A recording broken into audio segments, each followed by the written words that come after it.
మేము shopping complete చేసుకొని ఇంటికి స్టార్ట్ అయ్యాం. ఇంటికి వెళ్తున్నప్పుడు ఇంకా వెజిటేబుల్స్ తీసుకుందామని ఒక దగ్గర ఆగాం. అక్కడ మ్యాక్సిమం ఓల్డేజ్ వాళ్ళే ఉంటారు. వాళ్ళని చూస్తే ఫుల్ ఇన్స్పైరింగ్గా అనిపిస్తుంది. ఆ ఏజ్లో కూడా ఎవరిపై డిపెండ్ కాకుండా వాళ్ళ హార్డ్ వర్క్ని నమ్ముకొని ఉంటారు.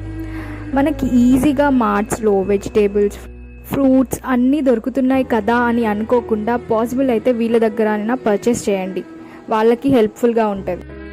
ఇంకా తర్వాత నా చెప్పల్స్ ఒకటి కుట్టిద్దామని ఇక్కడ ఆగాం. ఇక్కడికి రాగానే మా డాడీ అన్నారు, ఇంకా ఏం కుట్టిస్తావులే, వేరేది కొనుక్కోవచ్చు కదా అని. నాకు మా డాడీ అలా అనగానే అదేంటి, ఒక చిన్న ప్రాబ్లం వస్తే దాన్ని రిప్లేస్ చేయడం ఎందుకు, రిపేర్ చేసి రీయూజ్ చేయొచ్చు కదా అని. బట్ అది మనం ఈ జనరేషన్లో మర్చిపోయాం. అందుకే ఈజీగా థింగ్స్ని రిప్లేస్ చేస్తున్నాం, రిలేషన్స్ని కూడా. పాసిబుల్ అయినంత వరకు రిపేర్ చేద్దాం, రిప్లేస్ కాదు. ఇంకా మేము చాట్ తినేసి ఇంటికి స్టార్ట్ అయిపోయాం.